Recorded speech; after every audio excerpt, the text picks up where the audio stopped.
ವೀಕ್ಷಕರೇ ನಮಸ್ಕಾರ. ಈ ದಿನದ ಪ್ರಮುಖ ಸುದ್ದಿಗಳ ನ್ಯೂಸ್ ಬುಲೆಟಿನ್ಗೆ ಸ್ವಾಗತ. ನಾನು ಅಕ್ಷತಾ ಕಟಗಾವಲಿ. ವೈಡಿ ಗಾಣಿಗೇರ ಅವಿರೋಧ ಆಯ್ಕೆ.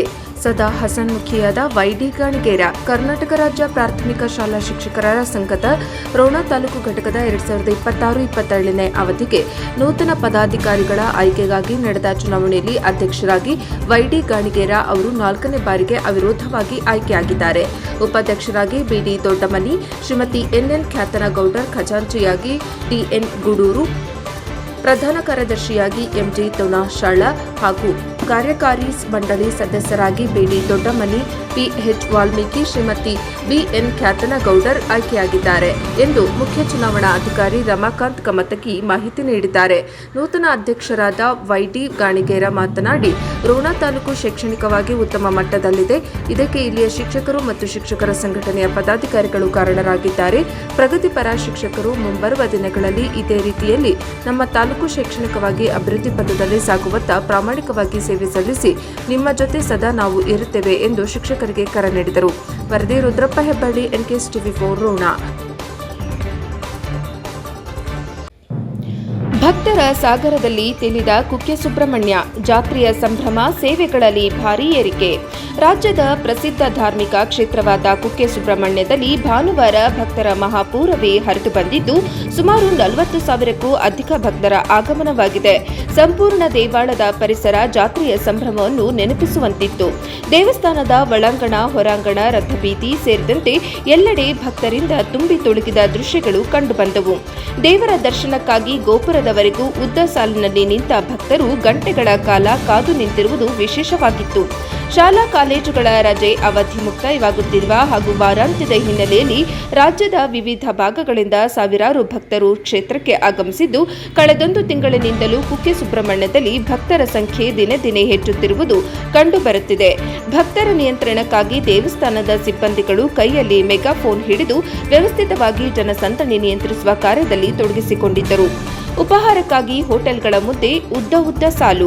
ದೇವಾಲಯದಲ್ಲಿ ಬೆಳಗಿನ ಉಪಹಾರವಿದ್ದರೂ ಅಧಿಕ ಸಂಖ್ಯೆಯಲ್ಲಿ ಭಕ್ತರು ಆಗಮಿಸಿದ ಪರಿಣಾಮ ಬೆಳಗಿನ ಉಪಹಾರಕ್ಕಾಗಿ ಹೋಟೆಲ್ಗಳ ಮುಂದೆ ತಾಮುಂದು ನಾಮುಂದು ಎಂಬಂತೆ ಭಕ್ತರು ಉದ್ದ ಸರತಿಯಲ್ಲಿ ನಿಂತಿರುವ ದೃಶ್ಯಗಳು ಕಂಡುಬಂದವು. ದೇವಸ್ಥಾನದ ಸುತ್ತಮುತ್ತ ಜನಸಂದಣಿ ಹೆಚ್ಚಾಗಿ ಸಂಪೂರ್ಣ ಕ್ಷೇತ್ರ ಭಕ್ತಿಭಾವ ಹಾಗೂ ಹಬ್ಬದ ವಾತಾವರಣದಿಂದ ಕಂಗೊಳಿಸುತ್ತಿತ್ತು. ಪಾರ್ಕಿಂಗ್ ಪ್ರದೇಶಗಳು ಫುಲ್. ರಥಬೀದಿ ಪಕ್ಕದ ಪಾರ್ಕಿಂಗ್ ಪ್ರದೇಶಗಳು, ಕನ್ನಡಿ, ಹೊಳೆ ಬದಿ ಹಾಗೂ ಬಿಲದ್ವಾರದ ಪಾರ್ಕಿಂಗ್ ಸ್ಥಳಗಳು ಸಂಪೂರ್ಣ ಭರ್ತಿಯಾಗಿದ್ದವು. ವಾಹನಗಳ ಸರತಿ ಕುಮಾರಧಾರದಿಂದ ದೇವಾಲಯದವರೆಗೂ ಕಂಡುಬಂದಿದ್ದು, ಸ್ಥಳಾವಕಾಶದ ಕೊರತೆಯಿಂದ ಅನೇಕ ಭಕ್ತರು ರಸ್ತೆ ಬದಿಯಲ್ಲೇ ವಾಹನ ನಿಲ್ಲಿಸಿ ಕಾಲ್ನಡಿಗೆಯಲ್ಲೇ ದೇವಸ್ಥಾನದತ್ತ ಸಾಗಿದರು. ದೇವಸ್ಥಾನದ ಭದ್ರತಾ ಸಿಬ್ಬಂದಿ ಹಾಗೂ ಪೊಲೀಸರು ಸಂಚಾರ ನಿಯಂತ್ರಣವನ್ನು ಸಮರ್ಪಕವಾಗಿ ನಿರ್ವಹಿಸುತ್ತಿರುವುದು ಕಂಡುಬಂತು. ಆಶ್ಲೇಷ ಬಲಿ, ನಾಗಪ್ರತಿಷ್ಠೆ, ಸರ್ಪ ಸಂಸ್ಕಾರ ಸೇವೆಗಳಿಗೆ ಭಾರೀ ಬೇಡಿಕೆ. ಭಕ್ತರ ಹೆಚ್ಚಿದ ಆಗಮನದ ಹಿನ್ನೆಲೆ ವಿವಿಧ ಸೇವೆಗಳಲ್ಲಿ ಸೇವಾರ್ಥಿಗಳ ಸಂಖ್ಯೆಯು ಗಣನೀಯವಾಗಿ ಏರಿಕೆಯಾಯಿತು. ವಿಶೇಷವಾಗಿ ಆಶ್ಲೇಷ ಬಲಿ, ನಾಗಪ್ರತಿಷ್ಠೆ ಹಾಗೂ ಸರ್ಪ ಸಂಸ್ಕಾರ ಸೇವೆಗಳಿಗೆ ಭಕ್ತರು ಹೆಚ್ಚಿನ ಸಂಖ್ಯೆಯಲ್ಲಿ ಭಾಗವಹಿಸಿ ಸೇವೆ ಸಲ್ಲಿಸಿದರು. ಮುಂಜಾನೆಯಿಂದಲೇ ಸೇವೆಗಾಗಿ ಭಕ್ತರು ಉದ್ದ ಸಾಲಿನಲ್ಲಿ ನಿಂತಿರುವ ದೃಶ್ಯಗಳು ಕಂಡುಬಂದವು. ಒಟ್ಟಾರೆ ಕುಕ್ಕೆ ಸುಬ್ರಹ್ಮಣ್ಯ ಕ್ಷೇತ್ರ ಭಾನುವಾರ ಭಕ್ತರ ದಟ್ಟಣೆಯಿಂದ ಜಾತ್ರೆಯ ಸಂಭ್ರಮವನ್ನು ನೆನಪಿಸುವಂತಾಗಿ ಮಾರ್ಪಟ್ಟಿತ್ತು. ಜನಸಂದಣಿಯಿಂದ ತುಂಬಿ ತುಳುಕಿದ ಸುಬ್ರಹ್ಮಣ್ಯ. ಜೂನ್ 1ರಿಂದ ಶಾಲಾ ಕಾಲೇಜುಗಳ ಆರಂಭ ಹಿನ್ನೆಲೆಯಲ್ಲಿ ತುಂಬಿ ತುಳುಕುತ್ತಿವೆ ರಾಜ್ಯದ ಪ್ರಮುಖ ದೇವಾಲಯಗಳು. ಬೆಂಗಳೂರು ಮೇ 25. ಶಾಲಾ ಕಾಲೇಜುಗಳಿಗೆ ಬೇಸಿಗೆ ರಜೆ ಮುಗಿಯುತ್ತಾ ಬಂದಿದ್ದು, ಜೂನ್ 1ರಿಂದ ಮರುಪ್ರಾರಂಭವಾಗಲಿರುವ ಹಿನ್ನೆಲೆಯಲ್ಲಿ ರಾಜ್ಯದ ದೇವಾಲಯಗಳ ಭಕ್ತರ ಭೇಟಿ ಸಂಖ್ಯೆ ಹೆಚ್ಚಿದೆ. ವಿಶೇಷವಾಗಿ ಶೃಂಗೇರಿ, ಹೊರನಾಡು, ಧರ್ಮಸ್ಥಳ, ಸೌತಡ್ಕ, ಕುಕ್ಕೆ ಸುಬ್ರಹ್ಮಣ್ಯ, ಮುರುಡೇಶ್ವರ ಸೇರಿದಂತೆ ಮತ್ತಿತರ ದೇವಾಲಯಗಳಿಗೆ ಭಕ್ತರ ದಂಡೇ ಹರಿದು ಬರುತ್ತಿದೆ. ನಿನ್ನೆ ವೀಕೆಂಡ್ ಹಿನ್ನೆಲೆಯಲ್ಲಿ ದೇವಾಲಯಗಳು ತುಂಬಿ ತುಳುಕುತ್ತಿದ್ದವು. ಧರ್ಮಸ್ಥಳ, ಕುಕ್ಕೆ ಸುಬ್ರಹ್ಮಣ್ಯಕ್ಕೆ ಅಪಾರ ಸಂಖ್ಯೆಯಲ್ಲಿ ಭಕ್ತರು ಭೇಟಿ ನೀಡುತ್ತಿದ್ದಾರೆ. ನಿನ್ನೆ ಒಂದೇ ದಿನ ಸುಬ್ರಹ್ಮಣ್ಯಕ್ಕೆ 40,000ಕ್ಕೂ ಹೆಚ್ಚು ಭಕ್ತರು ಭೇಟಿ ನೀಡಿದ್ದರು. ಹೊಸದಾಗಿ ಶಾಲೆಗೆ ಸೇರಿರುವ ಮಕ್ಕಳಿಗಾಗಿ ಶೃಂಗೇರಿಯಲ್ಲಿ ಅಕ್ಷರಾಭ್ಯಾಸಕ್ಕಾಗಿ ರಾಜ್ಯದ ವಿವಿಧ ಮೂಲೆಗಳಿಂದ ಭಕ್ತರು ಆಗಮಿಸಿದ್ದ ದೃಶ್ಯಗಳು ಕಂಡುಬಂದವು. ಮಕ್ಕಳ ವಿದ್ಯಾಭ್ಯಾಸ ಯಾವುದೇ ತೊಂದರೆಗಳಾಗದಂತೆ ನಿರ್ವಿಘ್ನವಾಗಿ ಮುಂದುವರಿಯಲಿ, ಉತ್ತಮ ಅಂಕ ಗಳಿಸಲೆಂದು ವಿಘ್ನ ನಿವಾರಕ ಸೌತಡ್ಕ ಗಣಪತಿಗೆ ಹರಕೆ ಹೊತ್ತು ಪೂಜೆ ಸಲ್ಲಿಸಿದರು. ದೇವಾಲಯದ ವಸತಿ ನಿಲಯಗಳು, ಖಾಸಗಿ ಹೋಟೆಲ್ಗಳು, ರೂಂಗಳು ಭರ್ತಿಯಾಗಿದ್ದು, ಜೂನ್ 1ರವರೆಗೂ ದೇವಾಲಯಗಳಿಗೆ ಭಕ್ತರು ಹೆಚ್ಚಿನ ಸಂಖ್ಯೆಯಲ್ಲಿ ತೆರಳುವ ನಿರೀಕ್ಷೆ ಇದೆ. ಜೊತೆಗೆ ಪ್ರವಾಸಿ ತಾಣಗಳಿಗೂ ಸಹ ಭೇಟಿ ನೀಡುತ್ತಿದ್ದು ಚಿಕ್ಕಮಗಳೂರು, ಮಡಿಕೇರಿ, ಕುಶಾಲನಗರ, ಊಟಿ ಸೇರಿದಂತೆ ಮತ್ತಿತರ ಪ್ರವಾಸಿ ತಾಣಗಳಲ್ಲಿ ಪ್ರವಾಸಿಗರ ಸಂಖ್ಯೆ ಹೆಚ್ಚಾಗಿ ಕಂಡುಬಂದಿತ್ತು. ಶಾಲಾ ಕಾಲೇಜುಗಳು ಪ್ರಾರಂಭವಾದರೆ ದೇವಾಲಯಗಳಿಗೆ ಪ್ರವಾಸಕ್ಕೆ ತೆರಳಲು ಆಗುವುದಿಲ್ಲ ಎಂದು ಜನರು ಈ ತಿಂಗಳ ವಾರಾಂತ್ಯಕ್ಕೆ ಪ್ಲಾನ್ ಮಾಡಿಕೊಂಡಿದ್ದು ದೇವಾಲಯಗಳಿಗೆ ಹೆಚ್ಚಿನ ಸಂಖ್ಯೆಯಲ್ಲಿ ಆಗಮಿಸುತ್ತಿದ್ದಾರೆ. ಅಧಿಕಾರ ಹಂಚಿಕೆ, ಸಂಪುಟ ವಿಸ್ತರಣೆ, ಕರ್ನಾಟಕದಲ್ಲಿ ಹಿಡಿತ ಕಳೆದುಕೊಳ್ತಾ ಕೈ-ಹೈ. ಬೆಂಗಳೂರು: ಕರ್ನಾಟಕದಲ್ಲಿ ಅಧಿಕಾರಕ್ಕೆ ಬಂದು 3 ವರ್ಷಗಳು ಕಳೆದರೂ ಕಾಂಗ್ರೆಸ್ ಸರ್ಕಾರದಲ್ಲಿನ ಆಂತರಿಕ ರಾಜಕೀಯ ಅನಿಶ್ಚಿತತೆ ಮುಂದುವರೆದಿದ್ದು, ಮುಖ್ಯಮಂತ್ರಿ ಸಿದ್ದರಾಮಯ್ಯ ಮತ್ತು ಉಪಮುಖ್ಯಮಂತ್ರಿ ಡಿಕೆ ಶಿವಕುಮಾರ್ ನಡುವಿನ ನಾಯಕತ್ವದ ಪೈಪೋಟಿ ರಾಜ್ಯ ರಾಜಕಾರಣದಲ್ಲಿ ತೀವ್ರ ಚರ್ಚೆಗೆ ಕಾರಣವಾಗಿದೆ. ಹೈಕಮಾಂಡ್ನ ದೀರ್ಘಕಾಲದ ಅನಿರ್ಧಾರಿತ ನಿಲುವು ಮತ್ತು ಸಚಿವ ಸಂಪುಟ ವಿಸ್ತರಣೆಯ ವಿಳಂಬವು ಪಕ್ಷದ ಸಂಘಟನೆ ಹಾಗೂ ಸರ್ಕಾರದ ಆಡಳಿತದ ಮೇಲೆ ನಕಾರಾತ್ಮಕ ಪರಿಣಾಮ ಬೀರುತ್ತಿದೆ ಎಂದು ರಾಜಕೀಯ ವಿಶ್ಲೇಷಕರು ಅಭಿಪ್ರಾಯಪಟ್ಟಿದ್ದಾರೆ. ಸರ್ಕಾರ 3 ವರ್ಷಗಳ ಅವಧಿಯನ್ನು ಯಶಸ್ವಿಯಾಗಿ ಪೂರ್ಣಗೊಳಿಸಿದ್ದರೂ ಸಿದ್ದರಾಮಯ್ಯ ಮತ್ತು ಡಿಕೆ ಶಿವಕುಮಾರ್ ನಡುವಿನ ಅಧಿಕಾರ ಹಂಚಿಕೆಯ ಒಪ್ಪಂದದ ಗೊಂದಲಕ್ಕೆ ಇನ್ನೂ ಶಾಶ್ವತ ಪರಿಹಾರ ಸಿಕ್ಕಿಲ್ಲ. ಸದಾ ಮುಂಚೂಣಿಯಲ್ಲಿರುವ ಈ ನಾಯಕತ್ವದ ಪೈಪೋಟಿ ಇಡೀ ಸರ್ಕಾರದ ಗಮನವನ್ನು ಬೇರೆಡೆಗೆ ಸೆಳೆಯುತ್ತಿದೆ. ರಾಜಕೀಯ ವಲಯದಲ್ಲಿ ಅಸ್ಥಿರತೆ ವಾತಾವರಣ ನಿರ್ಮಿಸಿದೆ. ಸಚಿವ ಸಂಪುಟ ವಿಸ್ತರಣೆ ಮತ್ತು ಪುನಾರಚನೆ ಕುರಿತು ನಿರ್ಧಾರ ತೆಗೆದುಕೊಳ್ಳುವಲ್ಲಿ ಕಾಂಗ್ರೆಸ್ ಹೈಕಮಾಂಡ್ ವಿಪರೀತ ವಿಳಂಬ ಮಾಡುತ್ತಿದೆ. ಹೈಕಮಾಂಡ್ನ ಈ ದೀರ್ಘಕಾಲದ ಮೌನ ಮತ್ತು ಅಸ್ಪಷ್ಟತೆಯ ಆಡಳಿತಾರೂಢ ಕಾಂಗ್ರೆಸ್ ಪಕ್ಷಕ್ಕೆ ಕೇವಲ ರಾಜಕೀಯ ಸವಾಲಷ್ಟೇ ಅಲ್ಲದೆ ಸರ್ಕಾರದ ಆಡಳಿತ ಯಂತ್ರದ ಮೇಲೂ ಪರಿಣಾಮ ಬೀರಲಾರಂಭಿಸಿದೆ. ನಾಯಕತ್ವ ಬದಲಾವಣೆಯ ಕುರಿತಾದ ನಿರಂತರ ವದಂತಿಗಳು ಮತ್ತು ಗೊಂದಲಗಳು ಪಕ್ಷದ ಶಾಸಕರು ಹಾಗೂ ತಳಮಟ್ಟದ ಕಾರ್ಯಕರ್ತರ ಧೈರ್ಯ ಮತ್ತು ಉತ್ಸಾಹವನ್ನು ಕುಂದಿಸುತ್ತಿವೆ. ಆಡಳಿತಾತ್ಮಕ ನಿರ್ಧಾರಗಳು ವಿಳಂಬವಾಗುತ್ತಿರುವುದರಿಂದ ಸರ್ಕಾರದ ಪ್ರಮುಖ ಯೋಜನೆಗಳ ಅನುಷ್ಠಾನದ ವೇಗ ಕಡಿಮೆಯಾಗುತ್ತಿದೆ ಎಂದು ತಜ್ಞರು ಕಳವಳ ವ್ಯಕ್ತಪಡಿಸಿದ್ದಾರೆ. ನಾಳೆ ಬೆಳಗ್ಗೆ 11 ಗಂಟೆಗೆ ಹೈಕಮಾಂಡ್ ಜೊತೆ ಸಿಎಂ ಸಭೆ, ಕುತೂಹಲ ಮೂಡಿಸಿದೆ ರಾಜ್ಯ ರಾಜಕಾರಣ. ಬೆಂಗಳೂರು: ರಾಜ್ಯ ರಾಜಕಾರಣದಲ್ಲಿ ತೀವ್ರ ಕುತೂಹಲ ಕೆರಳಿಸಿರುವ ಬೆಳವಣಿಗೆಯೊಂದರಲ್ಲಿ ಮುಖ್ಯಮಂತ್ರಿ ಸಿದ್ದರಾಮಯ್ಯ ಅವರಿಗೆ ಕಾಂಗ್ರೆಸ್ ಹೈಕಮಾಂಡ್ನಿಂದ ದಿಢೀರ್ ಬುಲಾವ್ ಬಂದಿದೆ. ಈ ಹಿನ್ನೆಲೆಯಲ್ಲಿ ಮುಖ್ಯಮಂತ್ರಿಗಳು ರಾಷ್ಟ್ರ ರಾಜಧಾನಿ ನವದೆಹಲಿಗೆ ಪ್ರಯಾಣ ಬೆಳೆಸಲಿದ್ದು ರಾಜ್ಯ ಕಾಂಗ್ರೆಸ್ ವಲಯದಲ್ಲಿ ಸಂಚಲನ ಮೂಡಿಸಿದೆ. ನಾಳೆ ಬೆಳಗ್ಗೆ 11 ಗಂಟೆಗೆ ಎಐಸಿಸಿ ಅಧ್ಯಕ್ಷ ಮಲ್ಲಿಕಾರ್ಜುನ ಖರ್ಗೆ ಅವರ ನಿವಾಸದಲ್ಲಿ ಈ ಮಹತ್ವದ ಸಭೆ ಆಯೋಜಿಸಲಾಗಿದೆ. ಈ ಸಭೆಯಲ್ಲಿ ಹೈಕಮಾಂಡ್ ನಾಯಕರು ಮತ್ತು ಸಿಎಂ ಸಿದ್ದರಾಮಯ್ಯ ಅವರು ಪ್ರಸಕ್ತ ರಾಜ್ಯ ರಾಜಕೀಯ ವಿದ್ಯಮಾನಗಳ ಕುರಿತು ಗಂಭೀರ ಚರ್ಚೆ ನಡೆಸಲಿದ್ದಾರೆ ಎನ್ನಲಾಗಿದೆ. ಈ ಹೈ ಪ್ರೊಫೈಲ್ ಸಭೆಯಲ್ಲಿ ಕಾಂಗ್ರೆಸ್ ಸಂಘಟನಾ ಪ್ರಧಾನ ಕಾರ್ಯದರ್ಶಿ ಕೆಸಿ ವೇಣುಗೋಪಾಲ್ ಅವರು ಭಾಗಿಯಾಗುವ ಸಾಧ್ಯತೆ ದಟ್ಟವಾಗಿದೆ. ಲೋಕಸಭೆ ಚುನಾವಣೆಗಳ ನಂತರದ ರಾಜಕೀಯ ಪರಿಸ್ಥಿತಿ ಹಾಗೂ ರಾಜ್ಯ ಸರ್ಕಾರದ ಆಡಳಿತಾತ್ಮಕ ವಿಷಯಗಳ ಬಗ್ಗೆ ಸಭೆಯಲ್ಲಿ ಪರಾಮರ್ಶೆ ನಡೆಸಲಾಗುವುದು ಎಂದು ಮೂಲಗಳು ತಿಳಿಸಿವೆ. ರೇಣುಕಾಸ್ವಾಮಿ ಕೊಲೆ ಕೇಸ್, ದರ್ಶನ್ ಕೇಸ್ ವಿಚಾರಣೆ ನಡೆಸುತ್ತಿರುವ ಕೋರ್ಟ್ ಜಡ್ಜ್ ಬದಲಾವಣೆ. ಬೆಂಗಳೂರು: ಚಿತ್ರದುರ್ಗದ ರೇಣುಕಾಸ್ವಾಮಿ ಕೊಲೆ ಪ್ರಕರಣದ ವಿಚಾರಣೆ ಇದೀಗ ಸಿಸಿಎಚ್ ಕೋರ್ಟ್ನಿಂದ ನಗರದ 59ನೇ ಸೆಷನ್ ಕೋರ್ಟ್ಗೆ ವರ್ಗಾವಣೆಯಾಗಿದೆ. ಪ್ರಕರಣದ ಕನಿಷ್ಠ 60 ಪ್ರಮುಖ ಸಾಕ್ಷಿಗಳ ವಿಚಾರಣೆಯನ್ನು 1 ವರ್ಷದೊಳಗೆ ಕಡ್ಡಾಯವಾಗಿ ಮುಗಿಸಬೇಕು. ಸುಪ್ರೀಂ ಕೋರ್ಟ್ ನೀಡಿರುವ ಆದೇಶದ ಪ್ರತಿಯನ್ನು ದರ್ಶನ್ ಪರ ವಕೀಲರು ಬೆಂಗಳೂರಿನ ಸೆಷನ್ ಕೋರ್ಟ್ಗೆ ಸಲ್ಲಿಸಿದ್ದಾರೆ. ಈ ಆದೇಶದ ಅನ್ವಯ ಪ್ರಕರಣದ ತ್ವರಿತಗತಿ ವಿಚಾರಣೆ ನಡೆಸುವ ಹಾಗೂ ಆರೋಪಿಗಳಿಗೆ ಒದಗಿಸಬೇಕಾದ ಕನಿಷ್ಠ ಸೌಲಭ್ಯಗಳ ಮಾರ್ಗಸೂಚಿಗಳನ್ನು ಹೇಗೆ ಅಳವಡಿಸಿಕೊಳ್ಳಬೇಕು ಎಂಬುದನ್ನು ಸುಜಾತ ಎಂ ಸಾಂಬ್ರಾಣಿ ಅವರು ಕೊಲೆ ನ್ಯಾಯಾಲಯ ನಿರ್ಧರಿಸಲಿದ್ದಾರೆ. ನ್ಯಾಯ ಪ್ರಕರಣದ ವಿಚಾರಣೆ ನಡೆಸಲಿದ್ದಾರೆ. ಇದೇ ಪ್ರಕರಣದಲ್ಲಿ ಈಗಾಗಲೇ ಜಾಮೀನು ಪಡೆದು ಹೊರಗಿರುವ 5 ಆರೋಪಿಗಳ ಜಾಮೀನನ್ನು ತಕ್ಷಣವೇ ರದ್ದುಗೊಳಿಸಬೇಕು ಎಂದು ಪ್ರಾಸಿಕ್ಯೂಷನ್ ಪರ ವಕೀಲರು ಸಲ್ಲಿಸಿದ್ದ ಅರ್ಜಿಯ ವಿಚಾರಣೆಯ ನಡೆಸಿರುವ ಹೈಕೋರ್ಟ್ ಸದ್ಯ ತನ್ನ ತೀರ್ಪು ಕಾಯ್ದಿರಿಸಿದೆ. ಹೀಗಾಗಿ ಹೈಕೋರ್ಟ್ಗೂ ಸುಪ್ರೀಂ ಕೋರ್ಟ್ ನೀಡಿರುವ ಆದೇಶದ ಪ್ರತಿಯನ್ನು ಸಲ್ಲಿಸಲಾಗಿದೆ. ಭಟ್ಕಳ ಜಲಕಂಟಕ ಪ್ರಕರಣ, ಮೃತರ ಸಂಖ್ಯೆ 11ಕ್ಕೆ ಏರಿಕೆ. ಉತ್ತರ ಕನ್ನಡ ಜಿಲ್ಲೆಯ ಭಟ್ಕಳ ತಾಲೂಕಿನ ಅಳ್ವೆಕೋಡಿ ಕಡಲ ತೀರದಲ್ಲಿ ಸಂಭವಿಸಿದ ಭೀಕರ ದುರಂತದಲ್ಲಿ ಮೃತಪಟ್ಟವರ ಸಂಖ್ಯೆ 11ಕ್ಕೆ ಏರಿಕೆಯಾಗಿದೆ. ಸಮುದ್ರದಲ್ಲಿ ಕಪ್ಪೆ ಚಿಪ್ಪು ಸಂಗ್ರಹಿಸಲು ಹೋಗಿ ನೀರಿನ ಅಬ್ಬರಕ್ಕೆ ಸಿಲುಕಿದ್ದ 11 ಜನರ ಪೈಕಿ ಭಾನುವಾರವೇ 10 ಜನರ ಮೃತದೇಹಗಳು ಪತ್ತೆಯಾಗಿದ್ದವು. ಆದರೆ ನಾಪತ್ತೆಯಾಗಿದ್ದ ಮಾದೇವ್ ನಾಯಕ್ ಎಂಬುವರ ಪತ್ತೆಗಾಗಿ ಶೋಧ ಕಾರ್ಯ ಮುಂದುವರೆದಿತ್ತು. ಇಂದು ಎನ್ಡಿಆರ್ಎಫ್ ಮತ್ತು ಈಶ್ವರ್ ಮಲ್ಪೆ ಅವರ ಮುಳುಗು ತಜ್ಞರ ತಂಡ ಜಂಟಿಯಾಗಿ ನಡೆಸಿದ ತೀವ್ರ ಕಾರ್ಯಾಚರಣೆಯ ಬಳಿಕ ಮಾದೇವ್ ಅವರ ಮೃತದೇಹವು ಪತ್ತೆಯಾಗಿದೆ. ಈ ಮೂಲಕ ದುರಂತದಲ್ಲಿ ಇಡೀ ಗ್ರಾಮದ 11 ಮಂದಿ ಜಲಸಮಾಧಿಯಾದಂತಾಗಿದ್ದು 2 ಮಹಿಳೆಯರನ್ನು ಮಾತ್ರ ಜೀವಂತವಾಗಿ ರಕ್ಷಿಸಲಾಗಿದೆ. ತಾಯಿಯನ್ನು ಉಳಿಸಲು ಹೋಗಿ ಪ್ರಾಣ ಬಿಟ್ಟ ಮಗ. ಈ ಕರುಣಾಜನಕ ಅವಘಡದಲ್ಲಿ ತಾಯಿಯನ್ನು ಬದುಕಿಸಲು ಹೋದ ಮಗನು ನೀರು ಪಾಲಾದ ಘಟನೆ ಎಲ್ಲರ ಕಣ್ಣಾಲಿಗಳನ್ನು ಒದ್ದೆಯಾಗಿಸಿದೆ. ಮೃತರಲ್ಲಿ ಒಬ್ಬರಾದ ಮಾಸ್ತಮ್ಮ ನಾಯ್ಕ್ ಅವರು ನೀರಿನಲ್ಲಿ ಕಪ್ಪೆ ಚಿಪ್ಪು ಹೆಕ್ಕುತ್ತಿದ್ದರು. ಆದರೆ ಅವರ ಮಗ ಉಮೇಶ್ ನಾಯಕ್ ಸಮೀಪದ ಬಂಡೆಯೊಂದರ ಮೇಲೆ ಕಪ್ಪೆಚಿಪ್ಪುಗಳನ್ನು ಸಂಗ್ರಹಿಸುತ್ತಿದ್ದರು. ಈ ವೇಳೆ ತಾಯಿ ನೀರಿನ ಬಲವಾದ ಸೆಳೆತಕ್ಕೆ ಸಿಲುಕಿ ಮುಳುಗುತ್ತಿರುವುದನ್ನು ಕಂಡ ಉಮೇಶ್ ತಕ್ಷಣವೇ ಆಕೆಯನ್ನು ರಕ್ಷಿಸಲು ನೀರಿಗೆ ಜಿಗಿದಿದ್ದರು.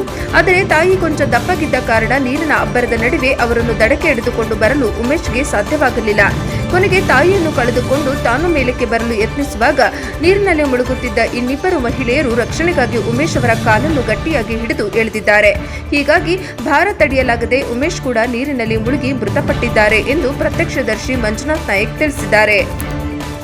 ಚಿಕ್ಕನಾಯಕನಹಳ್ಳಿ ನಿರ್ಲಕ್ಷ್ಯಕ್ಕೆ ಒಳಗಾದ ತಾಲೂಕು ಕ್ರೀಡಾಂಗಣ. ಚಿಕ್ಕನಾಯಕನಹಳ್ಳಿ ಪಟ್ಟಣದ ತಾಲೂಕು ಕ್ರೀಡಾಂಗಣದಲ್ಲಿ ಸುಸಜ್ಜಿತ ವ್ಯವಸ್ಥೆ ಇಲ್ಲದಿರುವುದಕ್ಕೆ ಕ್ರೀಡಾ ಪ್ರೇಮಿಗಳು ತೀವ್ರ ಆಕ್ಷೇಪ ವ್ಯಕ್ತಪಡಿಸಿದ್ದಾರೆ.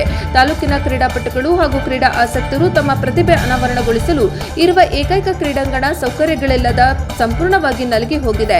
ತಾಲೂಕು ಕ್ರೀಡಾ ಕ್ಷೇತ್ರದಲ್ಲಿ ಅದ್ಭುತ ಸಾಧನೆ ಮಾಡಿರುವ ಪ್ರತಿಭೆಗಳಿದ್ದರೆ ಕಠಿಣ ಪರಿಶ್ರಮದ ಮೂಲಕ 6 ಅಥ್ಲೆಟ್ಗಳು ರಾಷ್ಟ್ರೀಯ ಮಟ್ಟಕ್ಕೆ ಹಾಗೂ 8 ಮಂದಿ ರಾಜ್ಯ ಮಟ್ಟದ ಕ್ರೀಡಾಕೂಟಗಳಲ್ಲಿ ಭಾಗವಹಿಸಲಿದ್ದಾರೆ. ಸುದೀರ್ಘ ಸಾಧನೆಯ ಇತಿಹಾಸವಿದ್ದರೂ ಕ್ರೀಡಾಪಟುಗಳಿಗೆ ಓಡಲು ಇಲ್ಲಿ ಸುಸಜ್ಜಿತ ಸಿಂಥೆಟಿಕ್ ಟ್ರ್ಯಾಕ್ ಆಗಲಿ ಅಥವಾ ದೈಹಿಕ ಸದೃಢತೆಗೆ ಆಧುನಿಕ ಜಿಮ್ ವ್ಯವಸ್ಥೆಯಾಗಲಿ ಇಲ್ಲ. ಕ್ರೀಡಾಪಟುಗಳು ಉನ್ನತ ಸ್ಪರ್ಧೆಗಳಿಗೆ ಸಿದ್ಧರಾಗಲು ಸಿಂಥೆಟಿಕ್ ಟ್ರ್ಯಾಕ್ ಸೌಲಭ್ಯವಿರುವ ದೂರದ ನಗರ ಪ್ರದೇಶಗಳಿಗೆ ವಲಸೆ ಹೋಗಿ ತರಬೇತಿ ಪಡೆಯಬೇಕಾದ ಪರಿಸ್ಥಿತಿ ಎದುರಾಗಿದೆ. ಸದ್ಯ ಇರುವ ಕ್ರೀಡಾಂಗಣದ ಮೈದಾನ ಕನಿಷ್ಠ ಸಮತಟ್ಟಾದ ನೆಲವನ್ನು ಹೊಂದಿಲ್ಲ. ಮೈದಾನದ ತುಂಬಾ ಉಬ್ಬು ತಬ್ಬುಗಳಿವೆ. ತರಬೇತಿ ಅವಧಿಯಲ್ಲಿ ವೇಗವಾಗಿ ಓಡುವಾಗ ಆಯ ತಪ್ಪಿ ಬಿದ್ದು ತೀವ್ರವಾಗಿ ಗಾಯಗೊಂಡಿರುವ ನಿದರ್ಶನಗಳು ಸಾಕಷ್ಟಿವೆ. ಸರ್ಕಾರ ಹಾಗೂ ಕ್ರೀಡಾ ಇಲಾಖೆ ಕ್ರೀಡಾಂಗಣಕ್ಕೆ ಕನಿಷ್ಠ ವಿದ್ಯುತ್ ಅಥವಾ ಹೈ ಮಾಸ್ಟ್ ದೀಪಗಳ ವ್ಯವಸ್ಥೆಯನ್ನೂ ಕಲ್ಪಿಸಿಲ್ಲ. ರಾತ್ರಿ ಅಥವಾ ಮುಂಜಾನೆ ಕತ್ತಲಿರುವಾಗ ಕ್ರೀಡಾಪಟುಗಳು ತರಬೇತಿ ಪಡೆಯಲು ಅನುಕೂಲವಾಗುವಂತೆ ಸ್ಥಳೀಯ ಕ್ರೀಡಾಭಿಮಾನಿಗಳೇ ಒಗ್ಗೂಡಿ ಬೆಳಕಿನ ತಾತ್ಕಾಲಿಕ ವ್ಯವಸ್ಥೆ ಮಾಡುವ ಮೂಲಕ ಕ್ರೀಡಾಪಟುಗಳಿಗೆ ಉತ್ತೇಜನ ನೀಡುತ್ತಿದ್ದಾರೆ. ಪ್ರತಿದಿನ ಮುಂಜಾನೆ ಮತ್ತು ಮುಸ್ಸಂಜೆ ಪಟ್ಟಣದ 100ಕ್ಕೂ ಹೆಚ್ಚು ಜನರು ಇಲ್ಲಿ ವಾಕಿಂಗ್ ಮಾಡುತ್ತಾರೆ. ಆದರೆ ಇಲ್ಲಿ ಸುಸಜ್ಜಿತ ವಾಕಿಂಗ್ ಪಾತ್ ಇಲ್ಲದಿರುವುದರಿಂದ ಎಲ್ಲರೂ ಮೈದಾನದ ಒಳಭಾಗದಲ್ಲಿಯೇ ನಡೆಯಬೇಕಾದ ಅನಿವಾರ್ಯತೆ ಇದೆ. ಇದೇ ವೇಳೆ ಮೈದಾನದ ಒಳಗೆ ಯುವಕರು ಫುಟ್ಬಾಲ್ ಹಾಗೂ ಕ್ರಿಕೆಟ್ ಆಡುತ್ತಿರುತ್ತಾರೆ. ಹಾಗಾಗಿ ಅಲ್ಲಿಯೂ ವಾಕಿಂಗ್ಗೆ ತೊಂದರೆಯಾಗುತ್ತಿದೆ. ಹನುಮನಾಳ ಗ್ರಾಮದಲ್ಲಿ HCL ಕ್ರಿಕೆಟ್ ಉದ್ಘಾಟನೆ ಮಾಡಲಾಯಿತು. ಕೊಪ್ಪಳ ಜಿಲ್ಲೆಯ ಕುಷ್ಟಗಿ ತಾಲೂಕಿನ ಹನುಮನಾಳ ಗ್ರಾಮದಲ್ಲಿ 10ನೇ ಬಾರಿಗೆ HCL ಕ್ರಿಕೆಟ್ ಟೂರ್ನಮೆಂಟ್ ಆಯೋಜಿಸಿ ಗ್ರಾಮದ ಹಿರಿಯರಿಂದ ಉದ್ಘಾಟನೆ ಮಾಡಲಾಯಿತು. ಸರ್ಕಾರಿ ಪದವಿ ಪೂರ್ವ ಕಾಲೇಜು ಪ್ರೌಢಶಾಲೆಯ ಆವರಣದಲ್ಲಿ ಕ್ರಿಕೆಟ್ ಅದ್ದೂರಿಯಾಗಿ ಆಯೋಜನೆ ಮಾಡಲಾಯಿತು. ಈ ಟೂರ್ನಿಗೆ ಪ್ರಥಮ ಬಹುಮಾನ 30,000 ರುಗಳು ಹಾಗೂ ಮತ್ತು ದ್ವಿತೀಯ ಬಹುಮಾನ 20,000 ರೂಪಾಯಿಗಳು ಶರಣು ತಳ್ಳಿಕೇರಿ ನೀಡಿ ಪ್ರೋತ್ಸಾಹಿಸಿದ್ದಾರೆ. ಈ ಪಂದ್ಯದ ಉದ್ಘಾಟನಾ ಸಂದರ್ಭದಲ್ಲಿ ಸಂಜಯ್ ಬಡಿಗೇರಾವ್ ಶಿಕ್ಷಕರು, ಶಿವಪ್ಪ ಇಲಾಳ ಶಿಕ್ಷಕರು, ವಿರೂಪಾಕ್ಷಪ್ಪ ಅಂಗಡಿ ಶಿಕ್ಷಕರು, ಶಾಂತಮೂರ್ತಿ ಕುಂಬಾರ ಶಿಕ್ಷಕರು ಹಾಗೂ ಈರಣ್ಣ ಬಡಿಗೇರ, ರಾಯಪ್ಪ ಹೂಗಾರ ಸದಸ್ಯರು ಮತ್ತು ಕ್ರೀಡಾಭಿಮಾನಿಗಳು ಉಪಸ್ಥಿತರಿದ್ದರು.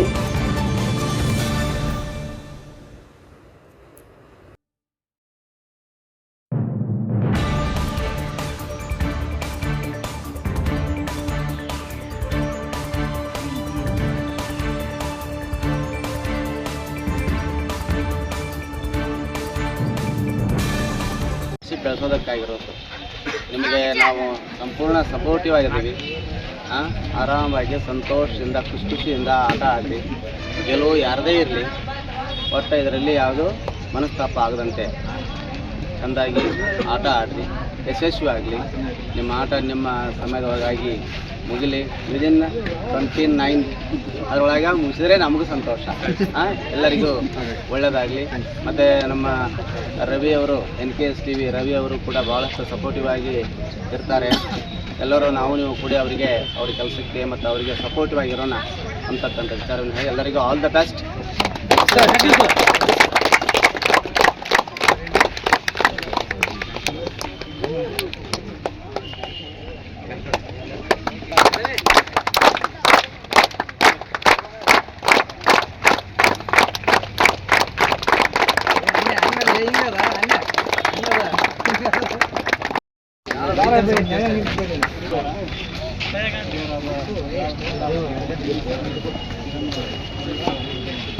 ಸಾಕಷ್ಟು ಹಿರಿಯರಿದ್ದೀರಿ, ಅನುಭವಿಗಳಿದ್ದೀರಿ.